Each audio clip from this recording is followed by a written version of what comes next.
Tailoring ஆரி work கற்றுக்கிட்டதுக்கு வீட்டில் ஏதாவது தச்சிட்டு இருந்தா தானங்க டச்சு விடாமல் இருக்கும். ஆரி ஒர்க் போடுறதுக்கு வேலையே இல்லை. அட்லீஸ்ட் டைலரிங்காவது தச்சிட்டு இருப்போம் அப்படின்னு சொல்லிட்டு தான் டைலரிங்கில் உட்காந்துடுறது. எதையாவது தச்சிக்கிட்டே இருந்தால் தான் டச்சு விட்டு போவாதான்னு சொல்லிட்டு நிலாவுக்கு தான் ஃப்ராகாக தச்சிக்கிட்டு பட்டுப்பாவடே தச்சிட்டு உட்காந்துருந்தேன். அதுக்கப்புறம் தான் போய் ஊருக்கு போயிருந்தேன்னா அம்மாட்ட போய் ப்ளவுஸ் வாங்கிட்டு வந்துட்டு அவனுக்கு தச்சு தரமா அப்படின்னு சொல்லிட்டு இந்த லேப்லலாம் எலி வச்சுருப்பாங்க தெரியுமா, ஏதாவது புதுசாக மருந்து கண்டுபிடிச்சா அதை வந்து அந்த எலிக்கு கொடுத்து அந்த மருந்து எப்படி வேலை செய்யுது அப்படின்னு சொல்லிட்டு பார்ப்பாங்க. அதேமாரி தான் எனக்கு கிடைச்ச எலி வந்து எங்கள் அம்மா தான் லேப் எலியா. அவங்க ப்ளவுஸை வச்சு தான் நான் நிறைய தைக்கவே கற்றுக்கிறேன். இப்போ ஓரளவுக்கு கொஞ்சம் கொஞ்சம் பிக்கப் ஆயிடுச்சு. ஆனால் இன்னும் கொஞ்சம் பர்ஃபெக்டாக எந்த ஒரு குறையுமே சொல்லாத அளவுக்கு தைக்கிற அளவுக்கு இன்னும் இம்ப்ரூவ் ஆகலை. அது தைக்க தான் வரும். அதுக்காக தான் டச்சு விட்டு போகாமல் இருக்குன்னு சொல்லிட்டு எதையாவது வாங்கி தச்சிட்டே இருக்கிறது. அப்புறம் ஸ்கூல் விடுற டைம் ஆயிடுச்சா, அப்புறம் கட்டியிருந்த கொண்டையை தலையை சீவிட்டு அப்படியே கிளம்பிட்டோம் ஸ்கூலுக்கு.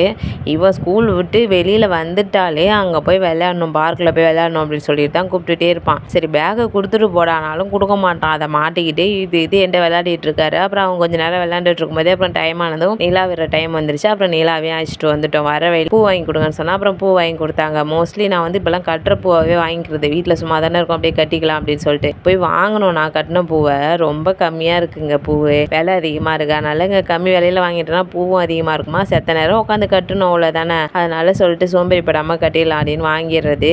இவங்க இந்த ஐஸ்கிரீம் பைத்தியமாக ஆகி நிற்கிறாங்க. ஐஸ்கிரீம் அங்கே தாங்க வந்திருக்கோம். அவங்க 2 பேரும் கோன் வாங்கிட்டாங்க. நான் அந்த 5 ரூபாய் பைட்ஸ் தான் எப்பயுமே வாங்குவேன். அதை தான் வாங்கிட்டேன். 2 வாங்குவேன். ஆனால் வாங்குறது என்னமோ எனக்கு தான் சொல்லி வாங்குவாங்க. ஆனால் வந்து வீட்டுக்கு வந்ததும் ஆரம்பத்தில் நான் தான் கொடுத்தேன், இந்தாங்க நீங்கள் ஒன்று சாப்பிடுங்க, நீங்கள் ஒன்றுமே சாப்பிட்லேன்னு சொல்லிட்டு அவங்கள்ட்ட கொடுத்துருவோம் ஒன்று. அதுக்கப்புறம் பார்த்தா அவங்களே வந்து எனக்கு ஒன்று கொடு அப்படின்னு சொல்லி வாங்கிப்பாங்க.